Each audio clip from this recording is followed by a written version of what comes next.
नमस्कार, मैं हूं संजय शर्मा। आप देख रहे हैं 4 PM न्यूज नेटवर्क। जाने माने पत्रकार हैं अभय दुबे जी। मैं उनके साथ रोज शो करता हूं। आप एबीपी चैनल पे और तमाम जगह उनको देखते सुनते रहते हैं। बहुत अच्छे पत्रकार हैं, बहुत अच्छा लिखते हैं। मैंने 5वें चरण के बाद उनसे जानने चाहा कि आखिर देश में चुनाव की स्थिति क्या बन रही है। मैंने उनसे जानना चाहा कि संघ का प्लान क्या है। जेपी नड्डा ने जो बयान दिया कि हमें संघ की जरूरत नहीं है, उसके बाद क्या संघ अब कोई नई रणनीति बना रहा है? क्या नितिन गडकरी के चेहरे को आगे किया जा रहा है? क्या नरेंद्र मोदी की परेशानी बढ़ने वाली है? मैंने उनसे जानना चाहा कि उत्तर प्रदेश में जो भारतीय जनता पार्टी आगे बढ़त की संभावना देख रही थी, उसे इतना झटका क्यों लगा है और क्या होगा यूपी और महाराष्ट्र में। ऐसे तमाम सवाल मैंने अभय दुबे जी के साथ किए हैं। बहुत अच्छी बातचीत है। हम उम्मीद करते हैं आप अपनी राय बताएंगे, चैनल को ज्वाइन करेंगे, सब्सक्राइब करेंगे। चलते हैं अभय जी के पास। 4 PM न्यूज नेटवर्क में स्वागत है अभय दुबे जी। 5वां चरण भी निबट गया, चुनाव लगभग खत्म होने को आ गया भारत में। आपको क्या लग रहा है कि अब क्या संदेह लग रहा है, क्या उम्मीद लग रही है कि क्या कोई पूर्णकालिक सरकार आपको बनती हुई नजर आ रही है, या ये माना जाए कि देश अब एक त्रिशंकु लोकसभा की तरफ बढ़ता हुआ दिख रहा है? आपका क्या मानना है? संजय जी, आपको तो मालूम है कि मेरा विश्लेषण क्या है इसमें। मैंने तो काफी इस 5वें चरण से काफी पहले ही 4 PM पर एक वीडियो डाला था, जिस वीडियो को 13 लाख या 15 लाख लोगों ने करीब देखा। उसमें तो मेरा कहना यही था कि भाई देश जो है वो त्रिशंकु लोकसभा की तरफ देख रहा है। इस वक्त भी मैं अपने उस विश्लेषण के ऊपर कायम हूं कि त्रिशंकु किसी को बहुमत नहीं प्राप्त होगा। बहुमत प्राप्त करने के लिए काफी प्रमोटेशन और कॉम्बिनेशन मिलाने पड़ेंगे।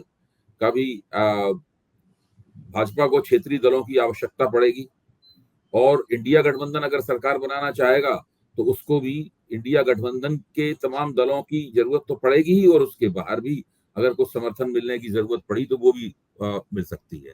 त्रिशंकु लोकसभा का तो मतलब यही हुआ, और ये होने के लिए जा रहा है क्योंकि देश में इस वक्त जो चुनाव की स्थिति है और मतदाताओं में सरकार के प्रति जो एक तरह का क्षोभ है, इस क्षोभ को तरह तरह से मतदाता व्यक्त कर रहे हैं।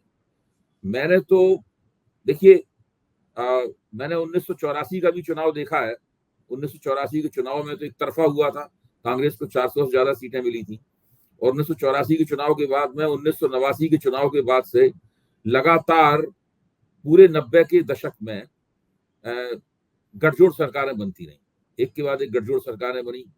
कई प्रधानमंत्री इस दौर में आए, तो उन चुनावों में पता नहीं चलता था कि कौन जीत रहा है कौन हार रहा है। कांग्रेस तब भी बहुत ताकतवर पार्टी थी, भाजपा उभरती हुई पार्टी थी, है, तो वो पता नहीं चलता था। और बाद में एक गठजोड़ सरकार बनती थी, कभी राष्ट्रीय मोर्चा की सरकार बनती थी, कभी राष्ट्रीय जनतांत्रिक गठजोड़ एनडीए की सरकार बनती थी। उसके बाद में जो 2004 का चुनाव हुआ, उसमें भी कुछ साफ तौर पे नहीं दिख रहा था। भाजपा के अपने दावे थे, लेकिन भाजपा चुनाव हार गई। लेकिन भाजपा चुनाव हारेगी इस तरह कोई संकेत नहीं दिखाई पड़ रहे थे उसके। यही संकेत थे कि भाजपा चुनाव जीतेगी, लेकिन भाजपा चुनाव हार गई। और 2009 में जरूर एक चुनाव ऐसा था जब ये लग रहा था कि कांग्रेस ही आ रही है सत्ता में, एक गठजोड़ सरकार की मुखिया के तौर पर कांग्रेस सत्ता में आ रही है। 2014 में कोई संदेह नहीं था, कांग्रेस का हारना बिल्कुल तय था। 2019 में भी भारतीय जनता पार्टी काफी आगे थी। ये कहीं से नहीं लग रहा था कि भारतीय जनता पार्टी ये चुनाव हार सकती है। लेकिन इस चुनाव में भारतीय जनता पार्टी के समर्थक और उससे हमदर्दी रखने वाले भी ये मानते हैं कि ये सरकार जा रही है।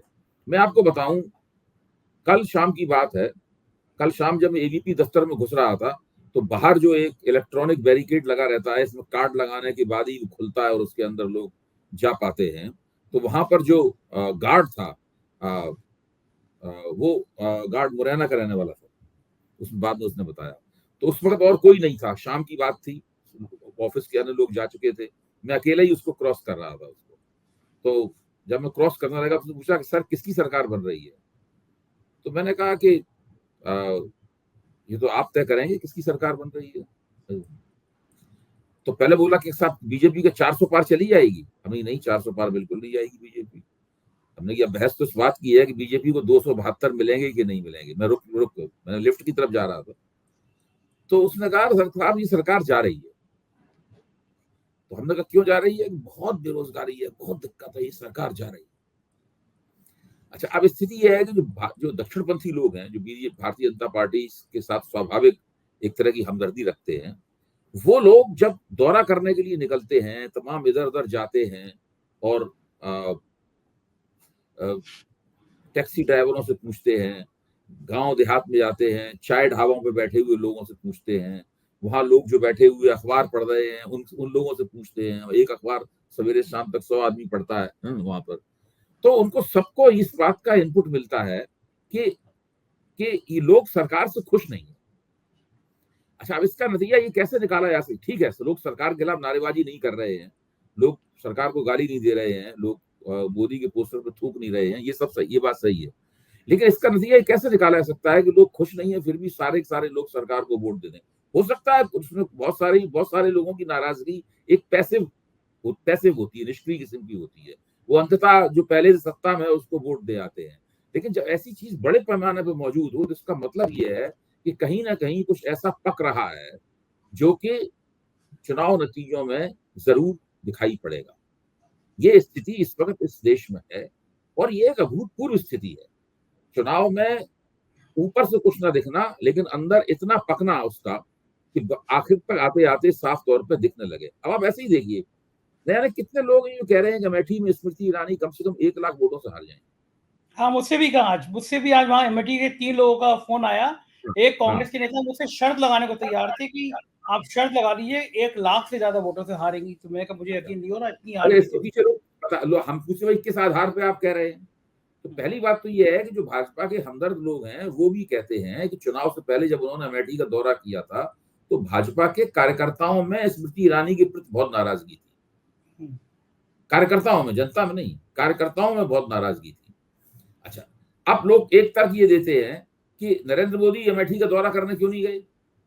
सही बात है। नरेंद्र मोदी 2014 में भी गए थे, नरेंद्र मोदी 2019 में भी गए थे।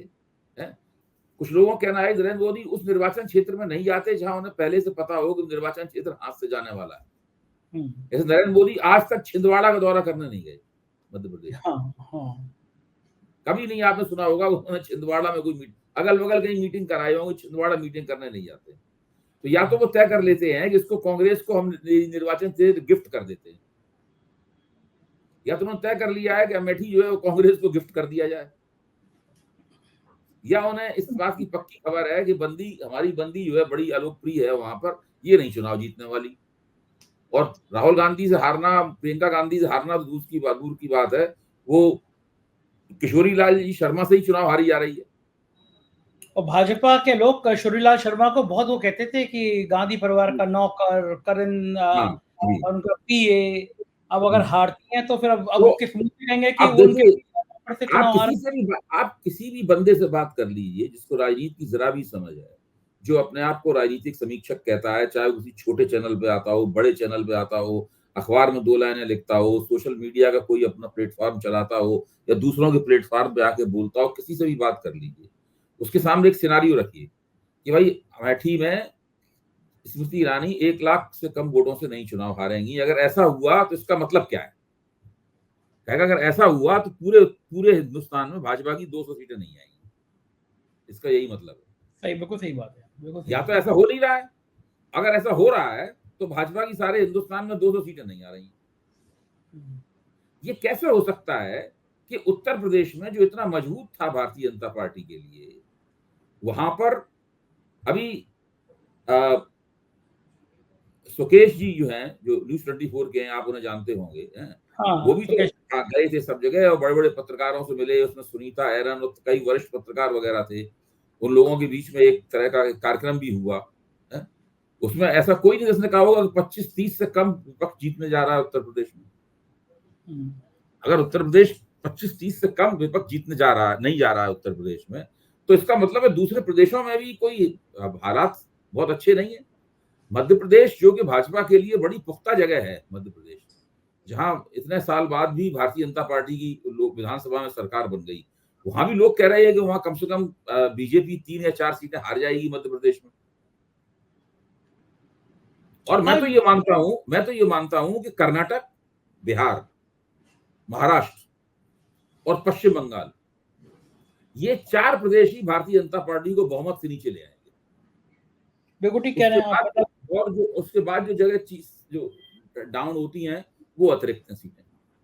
तो ये माना जाए कि अगली सरकार की चाबी चंद्रबाबू नायडू, जगन, पटनायक, नीतीश इनके हाथ में होगी। नहीं, नीतीश तो एनडीए में ही है, लेकिन नीतीश के पास ज्यादा सीटें वीटें नहीं होंगी, कुछ भी उनके हाथ में चाबी नहीं होगी। उनके हाथ में तो वो अपनी राजनीतिक जिंदगी के आखिरी दौर का दस्तावेज पढ़ रहे होंगे, तो उनके हाथ में कुछ नहीं होगा। जगन और चंद्रबाबू, हाँ, बीजू जनता दल के हाथ में होगा, चंद्रबाबू के हाथ में होगा, जगन मोहन के हाथ में भी होगा। जगन मोहन भी सीटें जीतेंगे, चंद्रबाबू भी सीटें जीतेंगे। ऐसा नहीं कि दोनों में से किसी एक को निल मिले और एक कोई सारी मिल जाए सीटें, उनके हाथ में होगा। चंद्रशेखर राव कुछ सीटें जीतेंगे, उनके हाथ में होगा। इन सब लोगों के हाथ में होगा। तो वो मान लो बीजेपी की कुछ पार्टनर हैं तमिलनाडु में, 1, 2, 3 सीटें कहीं जीत सकते हैं, वो उनके हाथ में होगा। लेकिन सब कुछ इस बात पर निर्भर करता है कि भारतीय जनता पार्टी की सीटें कुल मिलाकर कितनी होती हैं। देखिए, अगर भारतीय जनता पार्टी की 245 से 50 के बीच में सीटें उन्हें मिली तो नरेंद्र मोदी फिर से प्रधानमंत्री बन जाएंगे। और ऐसा नहीं है, नरेंद्र मोदी सत्ता छोड़ के जाने वाले आदमी नहीं है। तो उनको राजीव गांधी मत मानिए, जिनको 100 कितनी 93 सीटें मिली थी, उन्होंने कहा था हम सरकार नहीं बना सकते। ये नहीं काम करेंगे नरेंद्र मोदी। हाँ, अगर उनकी सीटें 210, 220, 215 की स्थिति में पहुंच गई, तब फिर वो प्रधानमंत्री नहीं बन पाएंगे। फिर भारतीय जनता पार्टी में क्या होगा क्या नहीं होगा, इसकी बागडोर पूरी तरह राष्ट्रीय स्वयंसेवक संघ के हाथ में चली जाएगी। और इसीलिए इसी का एक अंदाजा लगाने के लिए अभी हम लोग आगे भी चर्चा करेंगे कि संघ लगातार इसका अंदाजा लगा रहा है और वो भारतीय जनता पार्टी के शीर्ष नेतृत्व के साथ में इंटरेक्शन भी कर रहा है, बातचीत भी कर रहा है। किस तरह का? मेरी जानकारी के मुताबिक इस महीने की शायद 11 तारीख को दिल्ली में भाजपा के शीर्ष नेतृत्व में और संघ के शीर्ष नेतृत्व के बीच में एक बैठक हुई थी, जो काफी लंबी चली जो है। इसमें उन लोगों ने तफसील से भाजपा वालों से पूछा कि आपका चुनाव कैसा चल रहा है, आप कितनी सीटें जीतेंगे, कितनी नहीं जीतेंगे सीटें वगैरह वगैरह। और भाजपा वालों ने अपनी तरफ से उन्हें बताया कि उनका चुनाव कैसा चल रहा है। तो ये क्योंकि ये संघ, इसका एक और मतलब निकलता है कि संघ का सीधे सीधे चुनाव से कोई ताल्लुक नहीं है। अगर संघ का चुनाव से ताल्लुक होता तो फिर वो भाजपा से इतना पूछने की जरूरत नहीं होती उसको। वो अपने चैनल से पता लगा लेता कि भाई हालात क्या है। देश का ऐसा कोई कोना नहीं है यहाँ संघ की इकाइयां ना हो, शाखाएं नहीं लगती हो, यहाँ संघ के लोग ना हो, तो वो लेकिन इसका मतलब है कि भाजपा ने संघ को इस बार चुनाव में ज्यादा लिफ्ट नहीं दी, ज्यादा मतलब चुनाव में शामिल नहीं किया है संघ को। ये स्थिति है। तो ये तमाम स्थितियां बहुत दिलचस्प एक नए तरह की बात बताती हैं। देखिए, 2014 चुनाव में संघ ने सक्रिय रूप से भाग लिया था। शायद तभी नड्डा जी का बयान भी आया होगा कि संघ की अब जरूरत नहीं है, बड़ा खतरनाक बयान भाग लिया था। और संघ उस वक्त तक ये मानता था कि भारतीय जनता पार्टी को चुनाव जिताना हमारी जिम्मेदारी है और भाजपा सरकार कैसी चलेगी ये देखना भी हमारी जिम्मेदारी है। इसीलिए 2014 की जीत के एक साल बाद 2015 में सरसंघ चालक श्री मोहन भागवत ने दिल्ली में मध्य प्रदेश सरकार का एक मध्यांचल नाम का भवन है, उसमें एक बैठक आयोजित की। बैठक 3 दिन तक चली, जिसमें उन्होंने कहा कि भाई मोदी सरकार का हर मंत्री अपने काम की फाइलें लेकर उनसे मिले और बातचीत करे हमसे। मोदी जी ने बहुत आनाकानी की, लेकिन उन पर दबाव पड़ा तो एक एक करके मंत्री आए। 3 दिन तक चली बैठक ये, एक करके मंत्री आए और वहां पर संघ के 15 संगठनों के मुखिया बैठे हुए थे। वो सब उस मंत्री से जवाब सवाल करते थे। खुद मोदी जी को भी फाइल लेके आना पड़ा वहां पर। अरे ये तो बहुत बड़ी खबर है। मैं बता रहा हूँ आपको 2015 में तो मोदी जी बहुत खिसियाए इस बात को। उन्होंने क्या किया, अगली बार नहीं आऊंगा चाहे कुछ। उसके बाद से उन्होंने धीरे धीरे संघ को काटना शुरू किया और अब उसके बाद दोबारा ऐसी बैठक नहीं हुई। तो 2014 में संघ की बहुत जबरदस्त भागीदारी थी। एक सीमा तक 2019 में भी संघ की भागीदारी रही। इस चुनाव में संघ की कोई भागीदारी नहीं है। ये बात भाजपा के पक्ष में जाती है, विपक्ष में जाती है, इसका अंदाज खुला हुआ है, कोई भी इसका अंदाज लगा सकता है इसका मतलब क्या है। ठीक बात है। इस बीच में ना लोग ये कह रहे थे कि चुनाव बड़ा हल्का हो गया, बिल्कुल उसमें लहर ही नहीं है।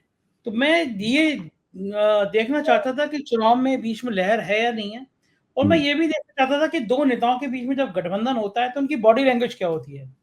तो मैं अखिलेश यादव के साथ फूलपुर गया था, उनके साथ हेलीकॉप्टर में गया था। तो वो जो हेलीकॉप्टर लैंड होने को था, लैंड हो नहीं पाया था, उससे पहले ही अखिलेश यादव ने कहा भीड़ देख के कि आज ये भीड़ इतनी खुश दिखाई दे रही है कि इस तरह बैरिकेडिंग तोड़ देगी। तो वाकई में भीड़ अपने नेता को देखने के लिए इतना करीब थी, बैरिकेडिंग तोड़ के हेलीकॉप्टर तक आ गई। तो मंच पे गए तो खुशी के नारे लगाते हुए मंच तक आ गए। राहुल गांधी आ गए तो और जोश बढ़ गया। तो मैंने देखा कि दोनों के बीच केमिस्ट्री बहुत अच्छी थी, राहुल के और अखिलेश के बीच में। इससे पहले 2019 के चुनाव में मैंने एक बार फिर अखिलेश यादव के साथ एक चुनावी दौरा किया था। तो जब हमारा हेलीकॉप्टर उतरा तो वहां पे दो जो सेफ हाउस बनाए जाते हैं या चाय पानी फ्रेश होने के लिए, एक में अखिलेश चले गए, 10 मिनट मायावती आई, वो अपने में चली गई। दोनों नेताओं के बीच में कोई कॉम्बिनेशन बातचीत नहीं थी। जब स्टेज पे 5-7 मिनट बाद हाथ मुंह धो लिया, स्टेज पे जाने की बात आई तो सतीश मिश्रा आए कि स्टेज पे चलिए। तो मायावती और अखिलेश यादव दोनों सीढ़ियों पे ही मिले एक दूसरे से। गठबंधन था, लेकिन ये नहीं अगर आए हैं तो बैठ के दोनों पहले 5-10 मिनट बातचीत करें कि भाई क्या बोलना है। इसका मतलब कि उस गठबंधन में कोई औपचारिकता थी। इसके विपरीत जो राहुल गांधी के संग कल बॉडी लैंग्वेज थी, जो उनकी दोनों की आपसी सहमति दिख रही थी, वो बहुत ज्यादा दिख रही थी। मैं आपसे जानना चाहता हूँ कि जब एक तरफ कहा जा रहा था कि उत्साह नहीं है चुनाव में, हम देख रहे थे मोदी जी की रैली में मोदी मोदी वो जो नारे लगते थे वो नारे गायब हो गए हैं, और हर जगह हर आदमी कह रहा है चुनाव बड़ा डर लगा है। ऐसे में जो फूलपुर की कल उसके वीडियो दिन भर वायरल हुए हैं, जो भीड़ थी, भीड़ का जो जोश था, जो उमंग थी, मतलब इतनी खुशी थी, इस बॉडी लैंग्वेज का मतलब क्या होता है चुनाव में? फिर ये चुनाव तो ठंडा नहीं है इसका मतलब। नहीं, चुनाव ठंडा किस लिहाज, चुनाव ठंडा जब कहा जा रहा था, इस लिहाज से कहा जा रहा था कि इसके अंदर कोई जज्बाती मुद्दा नहीं है। जिस तरीके से पिछली बार बालाकोट स्ट्राइक और पुलवामा की घटना के कारण एक जज्बाती आवेश पैदा हुआ था, वो जज्बाती आवेश नहीं है। या 2019 के चुनाव में कांग्रेस के खिलाफ एक भावना थी, कांग्रेस सरकार के खिलाफ, उस तरह का भावना नहीं है।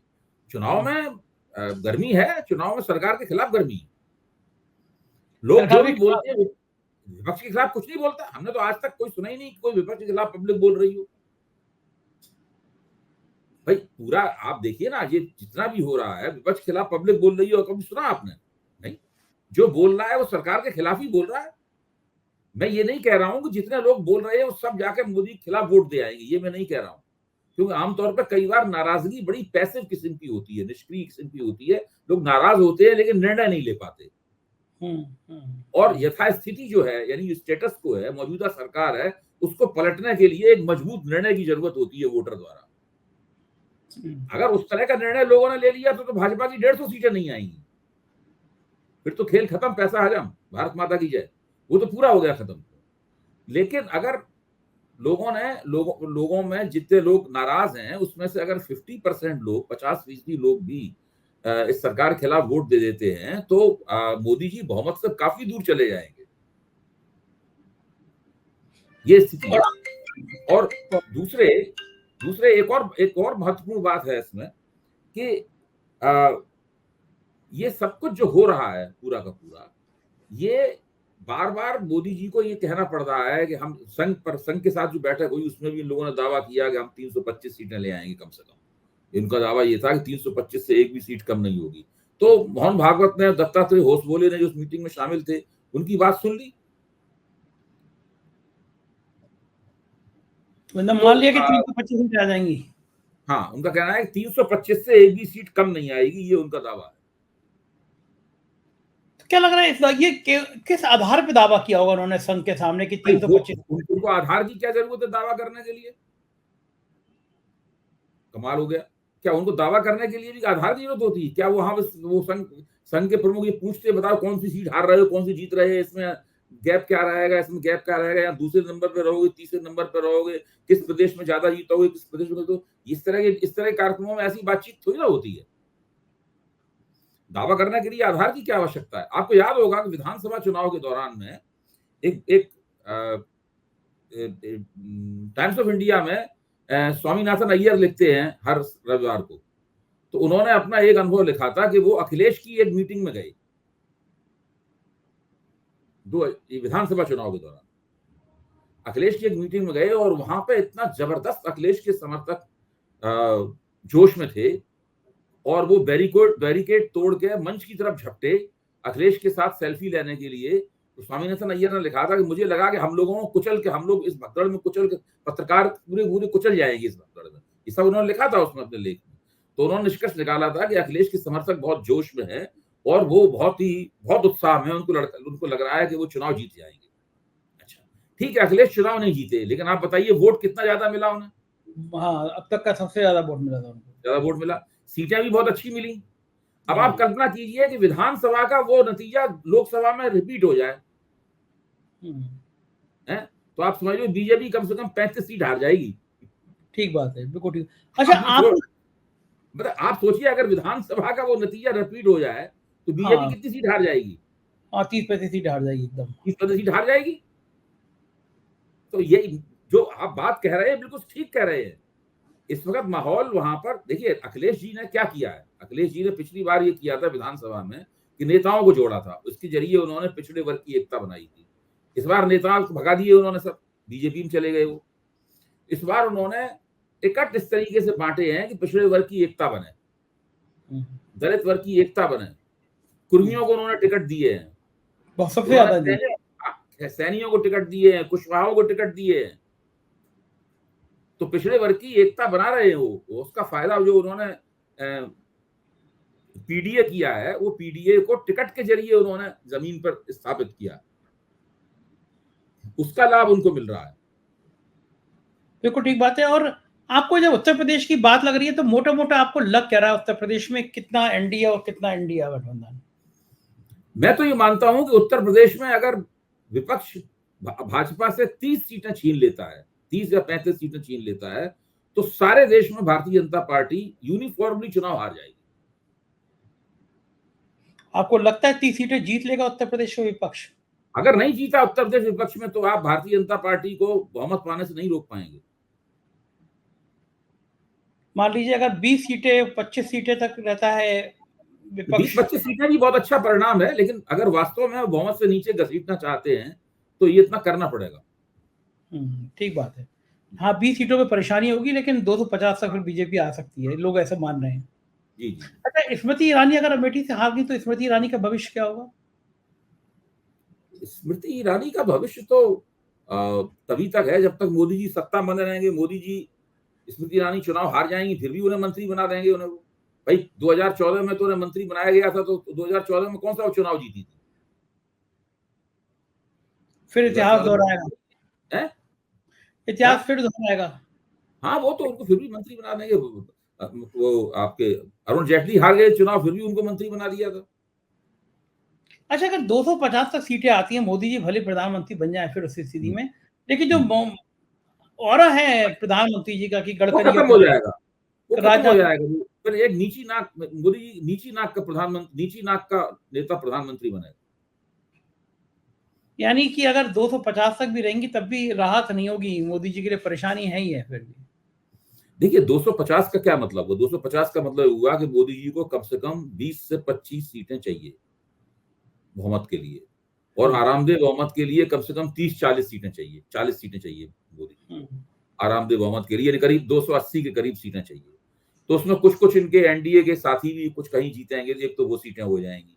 दूसरे जिन क्षेत्रीय शक्तियों के साथ में इनका गठजोड़ होगा वो फिर एक अच्छा मंत्रालय मांगेंगे, उस मंत्रालय में फिर वो मोदी जी के बिना किसी हस्तक्षेप के या पीएमओ के बिना किसी हस्तक्षेप के वो चलेंगे। उसके बाद तो परिस्थिति बदल जाएगी। उसके बाद मोदी जी को फिर से राष्ट्रीय स्वयंसेवक संघ की याद आएगी, राष्ट्रीय स्वयंसेवक संघ का हस्तक्षेप उनकी सरकार में बढ़ जाएगा, कई तरह की चीजें बढ़ जाएंगी। आप ये देखिए कि बहुत से लोग भूल गए हैं ऑर्गेनाइजर का वो संपादकीय है। आपको याद आया ऑर्गेनाइजर ने एक संपादकीय कहा था कि मोदी और राम मंदिर जिता नहीं सकते मोदी का चेहरा। बिल्कुल ठीक है, बहुत पहले कह दिया था उन्होंने। अच्छा, उसमें से कौन सी बात गलत साबित हो रही है? बिल्कुल सही कह रहे हैं, ना राम मंदिर मुद्दा है ना मोदी का चेहरा है, कोई बात गलत साबित नहीं हो रही उसके अंदर। बिल्कुल ठीक कह रहे हैं, बिल्कुल ठीक कह रहे हैं। तो ये बात है तो संघ पहले से कह रहा है ना। तब कोई मान नहीं रहा था, मोदी को लग रहा था कि मेरा चेहरा ना जीते, भला कैसे, मैं तो देवताओं हाँ को नहीं, देवता। इसलिए मोदी ने क्या किया कि विधानसभा चुनाव में अदबदा के सब अपने ही चेहरे पे चुनाव लड़ा हाँ, और वो विधानसभा चुनाव जीत गए। हालांकि चेहरा बड़ा, वो लोग ऊब गए उस चेहरे। इस चक्कर में अति आत्मविश्वास पैदा हुआ, हम्म। उसका नतीजा आप देख रहे हैं।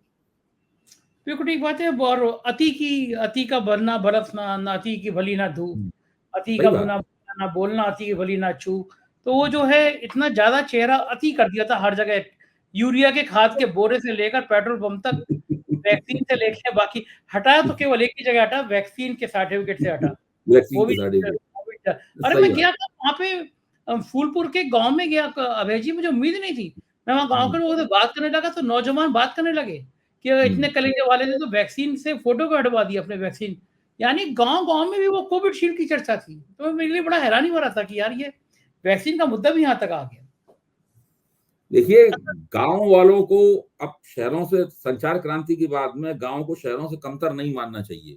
संविधान वाला मसला जितना गूंज हाँ, गया है, जितना अंदर तक पहुंच गया है, भाई मैं दावा करता हूं कि भाई हम सब राजनीतिक समीक्षक हैं, हम कोशिश करते हैं एनालिसिस, ये कर देंगे, वो कर देंगे, ये बात कह देंगे, वो बात कह देंगे। हमको तो नहीं पता था कि ये इतना अंदर तक जाएगा। सही बात है। संविधान वाला मुद्दा बहुत ज्यादा हिट हो गया और था, जब बहुत मोदी जी ज्यादा। ने 400 पार का नारा दिया था तो हमें ये नहीं पता था कि लोग 400 पार के नारे को इस दृष्टि से देखेंगे कि भाई 400 सीटें क्यों चाहिए इन्हें। क्यों चाहिए, हाँ 300 सही बात सीटों है। में आपका काम चल रहा था। हाँ, उल्टा हो गया नारा। कितना कितना दिलचस्प लोगों को, भाई 300 सीटों में आपने सब कुछ किया, आपने धारा 370 हटा दी, आपने 3 तलाक कर दिया, आपने ये कर दिया, वो कर दिया, सब कुछ तो कर रहे थे आप 3 सीटों में।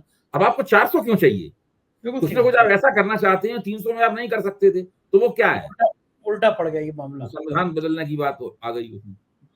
सही बात है। राजनीति में कब कुछ कहा नहीं जा सकता कि कौन सा तीर कहाँ किस दिशा में मुड़ के लग जाएगा। बहुत बहुत शुक्रिया अभय जी, आपने इतनी सारी बातें हमको समझाई, आपका आभार, शुक्रिया। तो ये थे अभय दुबे जी, और विस्तार से बता रहे थे कि देश में चुनाव के बाद क्या सीन होने वाला है। मुझको यकीन है आपको ये चर्चा पसंद आई होगी। अपनी राय से जरूर अवगत कराइएगा।